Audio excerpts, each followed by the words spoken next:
जय हिंद दोस्तों, राधे राधे। तो आज हम आप सबके लिए लेकर आ चुके हैं क्लास 9 का साइंस चैप्टर नंबर 1, जिसमें हम पूर्ण केमिस्ट्री के बारे में पढ़ेंगे, पदार्थ के बारे में पढ़ेंगे। साथ ही साथ जो हमारा 9th का चैप्टर 1 है साइंस का, तो आज हम चैप्टर 1 को पूरा एकदम बेसिक से पढ़ेंगे। तो बने रहिएगा हमारे इस वीडियो में, क्योंकि इस वीडियो के बाहर एक भी क्वेश्चन नहीं आएगा। हम एकदम आपको कॉन्सेप्ट के साथ ये चैप्टर पढ़ाएंगे। तो चलिए बिना टाइम गवाए हुए शुरू करते हैं आज की इस वीडियो को। तो चलिए देखते हैं। देखिए, जो हमारा 9th का साइंस यानी केमिस्ट्री का पहला चैप्टर जो हमारा है, पहला चैप्टर है हमारे चारों ओर का पदार्थ। इसमें इस चैप्टर में हम क्या पढ़ेंगे कि पदार्थ किसे कहते हैं, यानी पदार्थ किन किन चीज़ों से मिलकर बना हुआ है, और साथ ही साथ पदार्थ के कितने रूप होते हैं, और पदार्थ के जो रूप होते हैं वो कैसे बनते हैं, एक दूसरे से कैसे परिवर्तन हो जाते हैं। तो ये सब के बारे में इस चैप्टर में बताया गया है। तो चलिए पहले हम बेसिक से शुरू करते हैं। पहला जो हमारा है, पहले हम समझ लेते हैं पदार्थ किसे कहते हैं। देखिए, पदार्थ पहली जो हमारी हेडिंग है,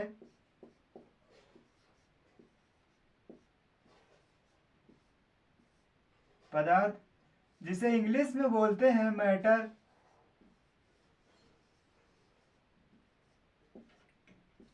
देखिए, हम आपको पूरा एकदम कॉन्सेप्ट से हम खुद परिभाषा लिख के आपको समझाएंगे, साथ ही साथ एकदम सिंपल डेफिनेशन में आपको बताएंगे, ताकि आप सब एकदम अच्छे से समझ जाएं।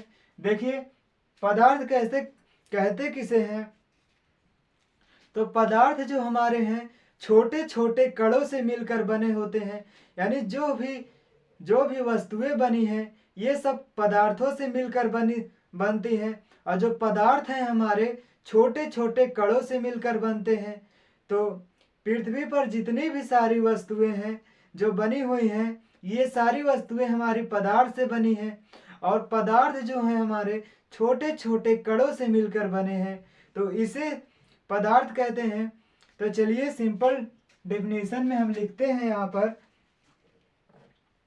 देखिए, पदार्थ जो है,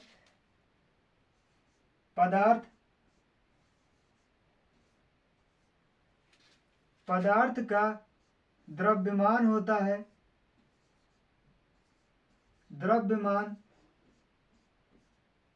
होता है।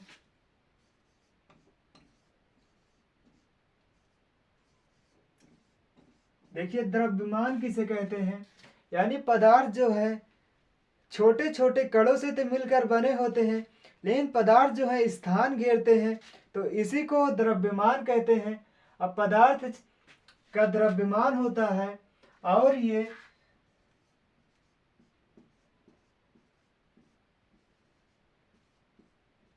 छोटे छोटे कणों से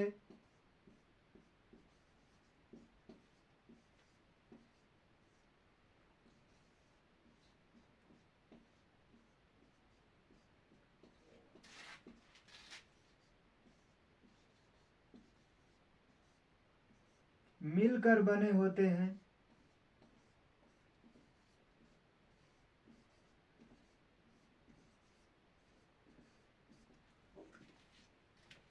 देखिए, पदार्थ तो हमने समझा दिया कि पदार्थ जो है छोटे छोटे कणों से मिलकर बने होते हैं, और इसका द्रव्यमान होता है, तो इसे पदार्थ कहते हैं। एकदम साधारण डेफिनेशन, आप इसे याद कर लेंगे।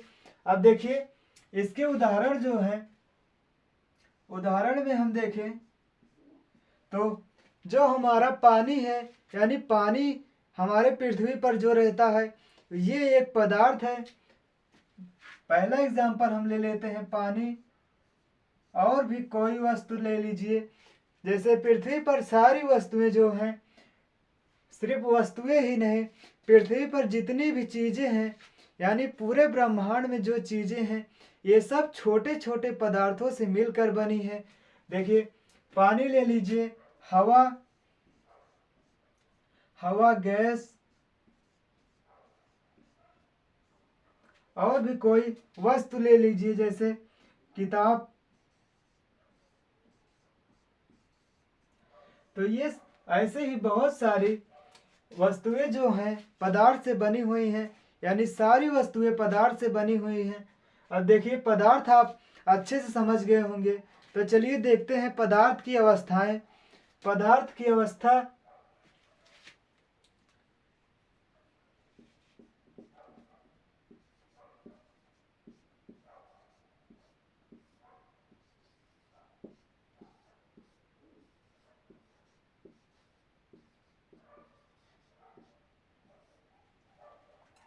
देखिए पदार्थ की जो अवस्थाएं होती हैं, पदार्थ की अवस्थाएं मुख्य रूप से 3 होती हैं। बाकी होती तो 5 है, लेकिन मुख्य रूप से जो जो आपको 9th में पढ़ना है वो सिर्फ 3 होती हैं। देखिए पदार्थ की अवस्था जो है मुख्य रूप से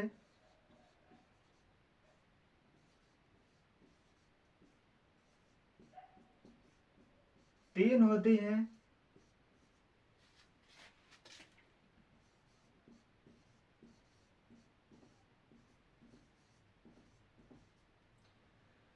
जो हमारी है पहला है ठोस, और दूसरा है द्रव, तीसरी है गैस। देखिए ठोस को इंग्लिश में बोलते हैं सॉलिड, यानी ठोस, द्रव और गैस 3 ही हमारी मुख्य अवस्थाएं हैं। तो मुख्य रूप से 3 अवस्थाएं आपको क्लास 9th में पढ़नी है। तो चलिए हम जानते हैं ठोस किसे कहते हैं। देखिए ठोस जो है, अगर हम यहाँ पर बगल में लिखें ठोस, ठोस जो है अगर हमें यहाँ पर ठोस, द्रव और गैस के अणु को देखें, यानी जो हमारे इसके अणु होते हैं, यहाँ पर अगर हम बॉक्स बनाएं,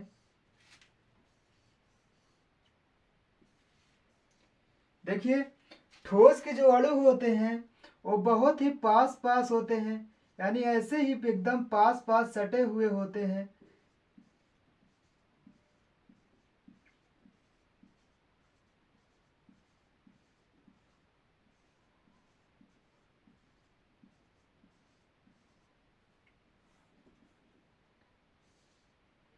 देखिए ठोस के जो अणु होते हैं एकदम चिपके हुए होते हैं, यानी एकदम सटे हुए होते हैं, तो इसे ठोस कहते हैं।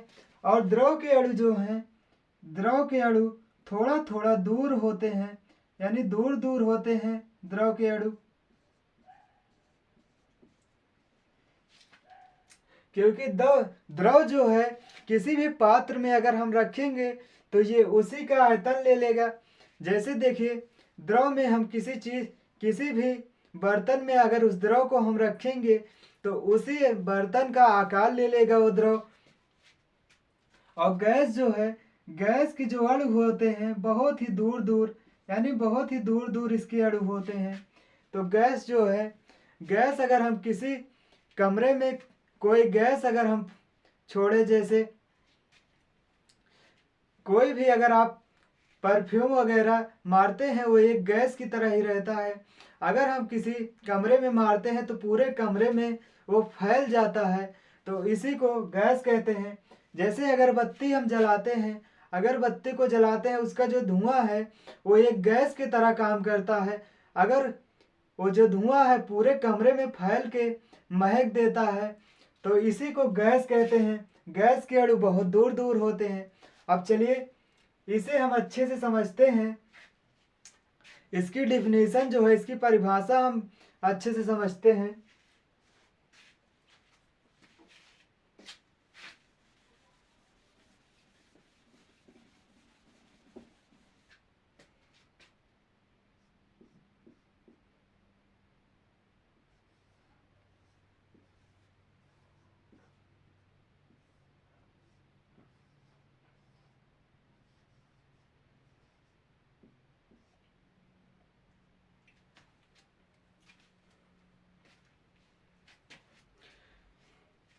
तो चलिए देखते हैं पदार्थ की तीनों अवस्थाएं के बारे में, उसकी परिभाषा लिखते हैं। चलिए देखिए पहले जो है, पहला जो है ठोस, जिसे इंग्लिश में बोलते हैं सॉलिड। तो चलिए इसकी परिभाषा देखते हैं। ठोस जो होता है हमारा, ठोस, इसका जो आकार होता है, यानी आकार, जैसे आप देखिए ये जो क्यूब है, इसका देखिए आकार जो है, यानी इस चारों तरफ का जो होता है ये आकार है, और इसके अंदर का जो हिस्सा है इसे आयतन बोलते हैं। यानी इसका ये ठोस है। देखिए अगर इसे हम दबा कर देखें तो ये ठोस आकृति है, तो इसे ठोस कहेंगे। तो इसका आकार जो है आयतन, ये निश्चित रहता है। यानी देखिए अगर इसे हम कहीं भी किसी भी स्थान पर अगर ऐसे रख दें तो ये ऐसे ही रहेगा, मतलब ये फैलेगा नहीं। जितना जगह घेरा हुआ है उतना ही जगह घेरे रहेगा। तो ये है ठोस की परिभाषा जो है, इसका आकार और आयतन दोनों निश्चित रहता है। तो चलिए लिखते हैं यही बात।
देखिए ठोस किसे कहते हैं।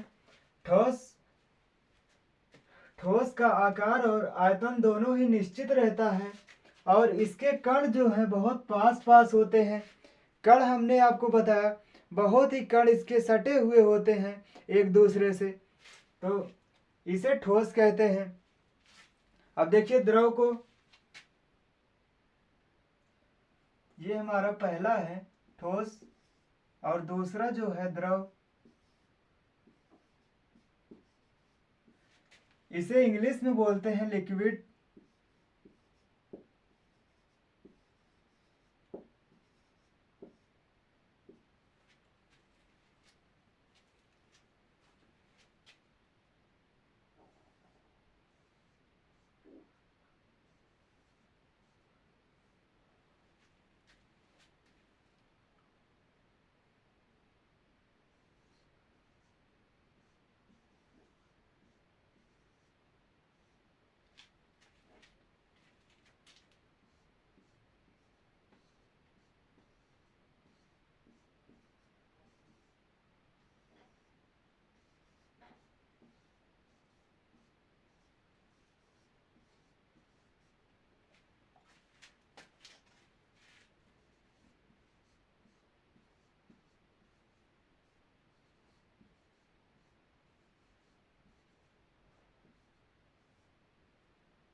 देखिए द्रव किसे कहते हैं।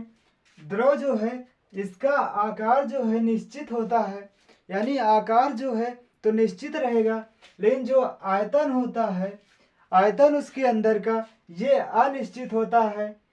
क्योंकि इसलिए अनिश्चित होता है क्योंकि अगर हम कोई भी द्रव लें, जैसे द्रव में मान लीजिए द्रव पानी जो है हमारा द्रव है, अगर हम पानी को जिस भी बर्तन में रखेंगे तो उसका आयतन जो है उसी बर्तन का आकार ले लेगा, यानी उसी बर्तन में पूरा पानी फैल जाएगा। जैसे आप अगर इतने बड़े बर्तन में पानी को उस रखेंगे तो नीचे की सतह पे पूरा पानी फैल जाएगा। अगर वही बर्तन इतना पतला हो, अगर उसमें रखेंगे तो जितना उसके नीचे का सतह होगा उस पर पानी उतना ही फैलेगा और साथ ही साथ ऊपर हो जाएगा। तो इसी को कहते हैं, इसका आकार जो है निश्चित होता है लेकिन आयतन जो है अनिश्चित होता है, और इसमें जो है बहने का गुण होता है, यानी जिस भी पात्र में हम डालेंगे वो उसमें बहेगा, यानी बहने का गुण होता है। तो इसे ही लिक्विड कहते हैं। अब देखिए तीसरा जो हमारी है, तीसरी अवस्था है गैस।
देखिए अब गैस किसे कहते हैं। जो हमारी तीसरी अवस्था है गैस, गैस का जो है आकार और आयतन दोनों ही अनिश्चित होते हैं। क्योंकि गैस जो है हमारी, गैस अगर हम गैस को देखें न तो इसका आकार निश्चित होगा न ही इसका आयतन निश्चित होगा। इसलिए क्योंकि गैस को अगर हम गैस जिस जिस भी हम पात्र में रखेंगे तो गैस जो है पूरे पात्र में फैल जाएगी। अगर हमने बताया क्या अभी कि गैस को अगर हम किसी कमरे में भी छोड़े तो कमरा जितना बड़ा होगा कमरा, उस कमरे में पूरे गैस फैल जाएगी। तो इसीलिए इसका डिफिनीशन ये है कि इसका आकार और आयतन दोनों ही अनिश्चित होते हैं और इसे जिस भी बर्तन में रखेंगे उसी का आकार ले लेता है। जैसे हम देखें कोई भी गैस हो, उसे हम कमरे में छोड़ेंगे तो पूरे कमरे का आकार ले लेगी, तो इसे ही गैस कहते हैं। तो आप तीनों अवस्थाएं समझ गए होंगे अच्छे से। अब देखिए अवस्था परिवर्तन किसे कहते हैं। अगली जो हमारी हेडिंग है अवस्था परिवर्तन, देखिए इसे हम पहले मिटा देते हैं।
देखिए अवस्था परिवर्तन किसे कहते हैं।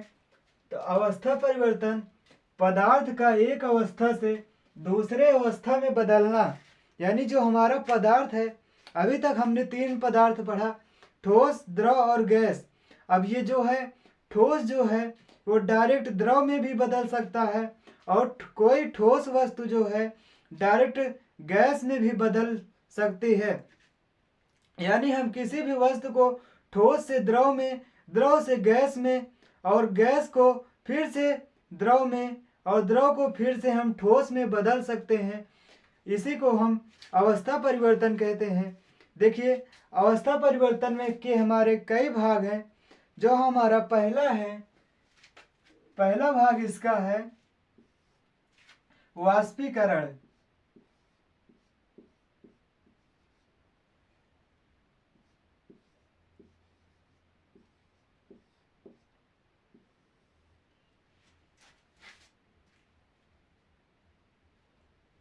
देखिए देखिए पहला जो हमारा भाग है इसका वाष्पीकरण, जिसे इंग्लिश में बोलते हैं इवापोरेशन।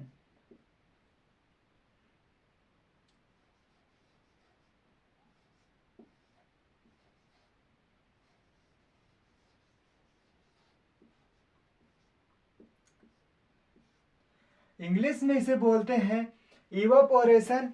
देखिए वाष्पीकरण जो हमारा है,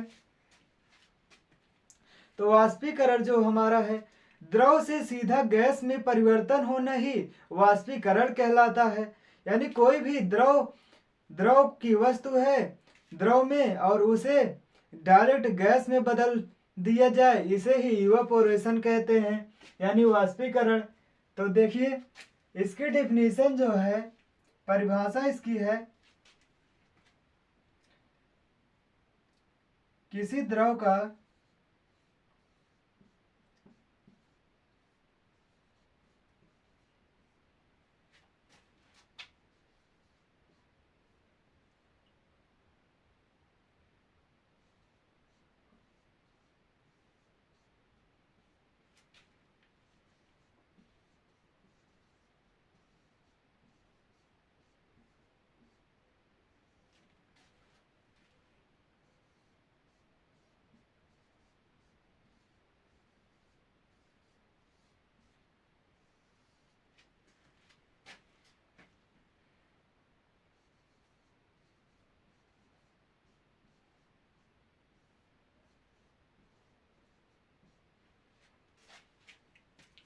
किसी द्रव का गैस में बदलना ही वाष्पीकरण कहलाता है।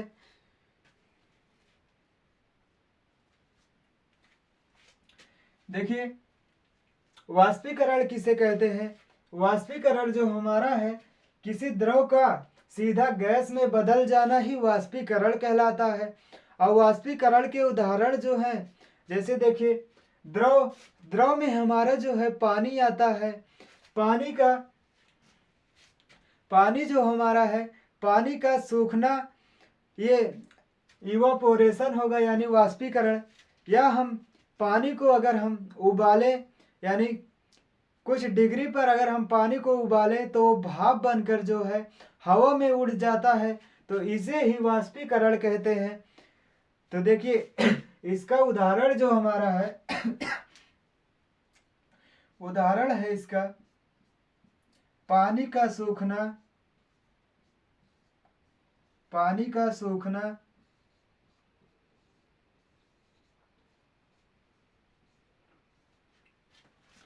और पसीने का सूखना।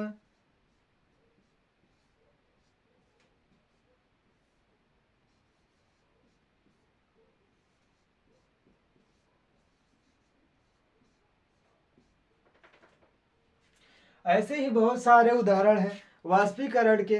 द्रव से सीधा जो है गैस में बदल जाना ही वाष्पीकरण कहलाता है।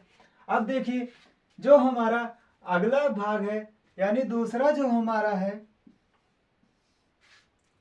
दूसरा है हमारा संघनन।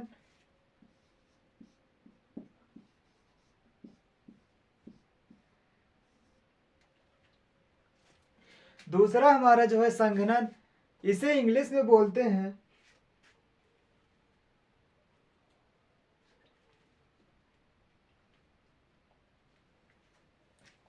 इसे इंग्लिश में बोलते हैं कंडेंसेशन।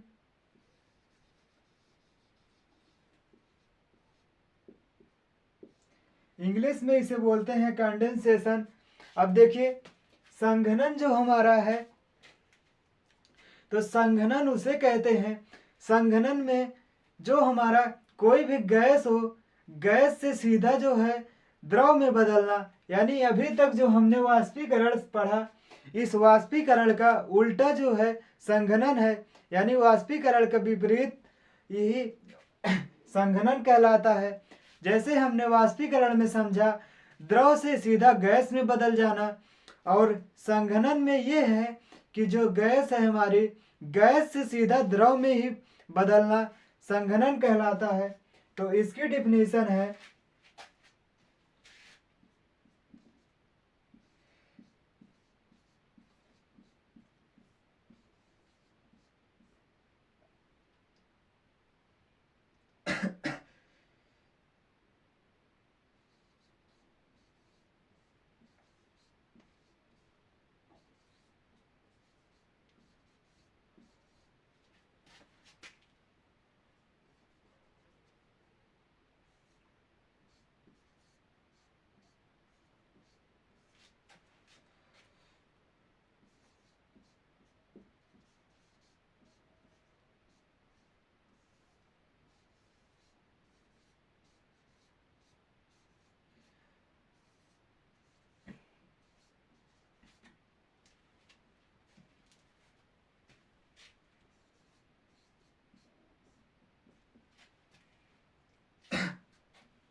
देखिए संघनन जो हमारा है, संघनन जो है गैस का द्रव में बदल जाना संघनन कहलाता है।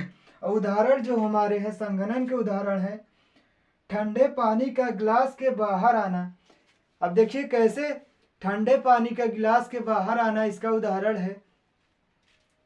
तो संघनन में जो हमारा है गैस से द्रव में बदल जाना। देखिए अगर हम फ्रिज का पानी निकालते हैं जो हमारा ठंडा रहता है, अगर ग्लास में हम देखो पानी को अगर हम ग्लास में निकालते हैं तो उस पानी के जो कण है भाप बनकर बाहर, देखिए बाहर की सतह पे जो है लग जाते हैं, तो उसे ही संघनन कहते हैं। ग्लास के बाहर देखिए पानी बाहर निकलने लगता है ग्लास के, हमने तो पानी अंदर रखा होता है, लेकिन वो संघनन के कारण जो है पानी बाहर निकलने लगता है। तो इसे ही कहते हैं कंडेंसेशन, यानी संघनन कहते हैं। अब चलिए अगला हम देखते हैं। हमने दो समझा, अब देखिए इसे मिटाकर पहले हम तीसरा लिखते हैं।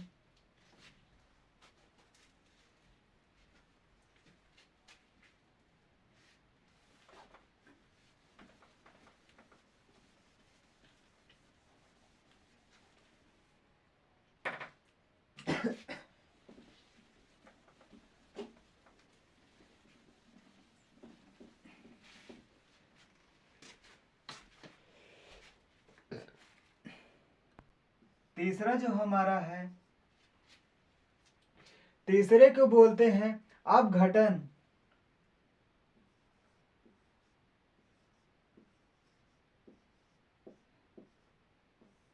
इसे इंग्लिश में बोलते हैं, इंग्लिश में इसे बोलते हैं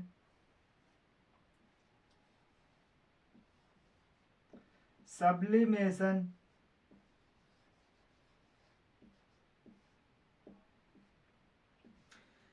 देखिए तीसरा हमारा अपघटन है, इंग्लिश में इसे सब्लिमेशन बोलते हैं।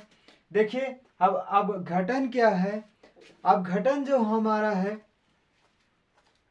तो अपघटन में ये होता है कि जो हमारा ठोस होता है, यानी ठोस पदार्थ जो होते हैं वो सीधा बिना द्रव बने हुए गैस में बदल जाना ही अपघटन कहलाता है।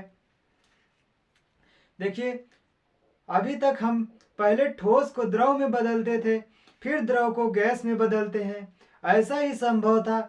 लेकिन अपघटन में क्या होता है, ठोस जो है, ठोस बिना द्रव में बने ही गैस में परिवर्तन हो जाना ही अपघटन है। तो इसकी परिभाषा जो है,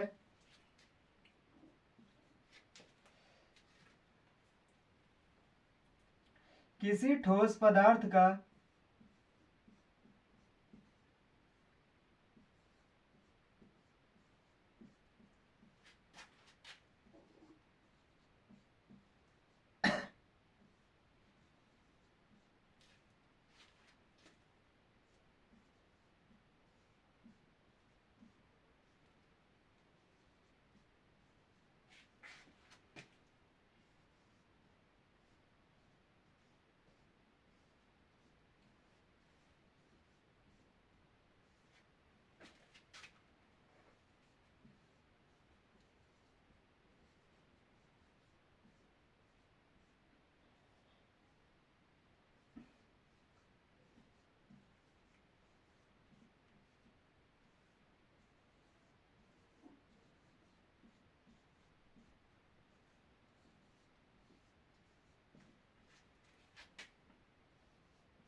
देखिए अपघटन की परिभाषा है किसी ठोस पदार्थ का बिना द्रव बने गैस में बदलना अपघटन कहलाता है।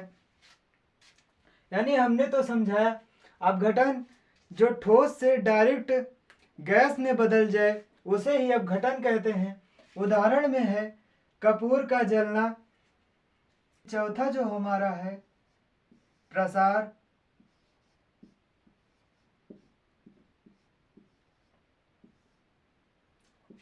चौथा हमारा है प्रसार, इसे इंग्लिश में बोलते हैं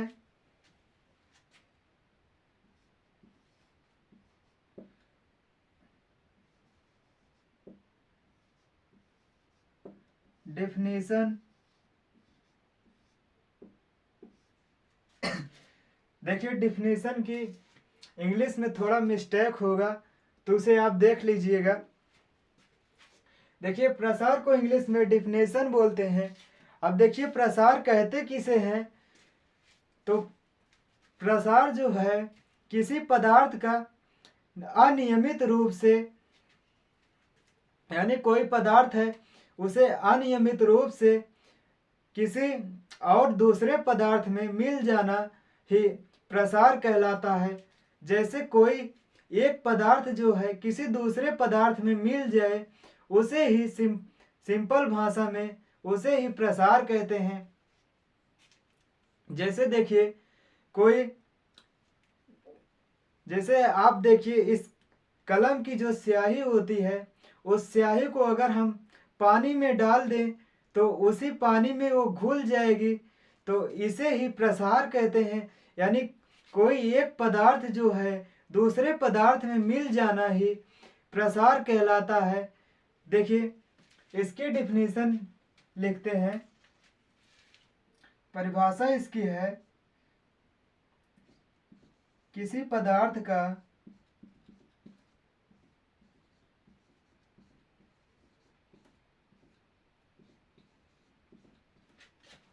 अनियमित रूप से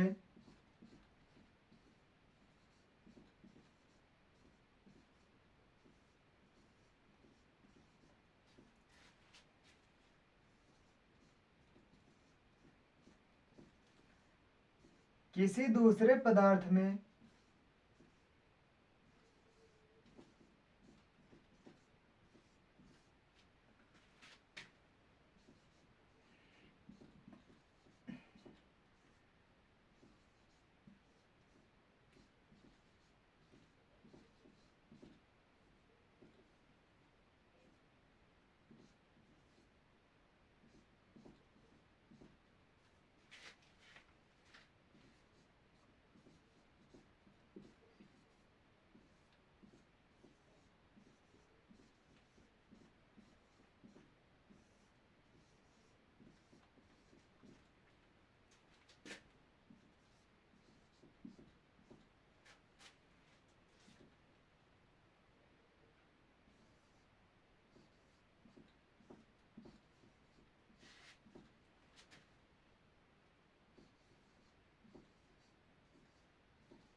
देखिए प्रसार जो है किसी पदार्थ का अनियमित रूप से किसी दूसरे पदार्थ में मिल जाना प्रसार कहलाता है। उदाहरण है इत्र का कमरे में फैलना और स्याही का पानी में मिलना ही प्रसार कहलाता है। तो आशा करते हैं आप सारे टॉपिक अच्छे से समझ गए होंगे। आपके 9th में पहले चैप्टर में इतने ही सारे टॉपिक हैं। तो अगर आप सभी को अच्छे से समझ में आया हो तो वीडियो को एक लाइक ज़रूर करिएगा और चैनल को भी सब्सक्राइब कर लीजिएगा, क्योंकि ऐसे ही आपको सारे चैप्टर हम कराएंगे एकदम बेसिक से, अपने खुद आपको एकदम सरल डिफिनीशन में लिखाएंगे।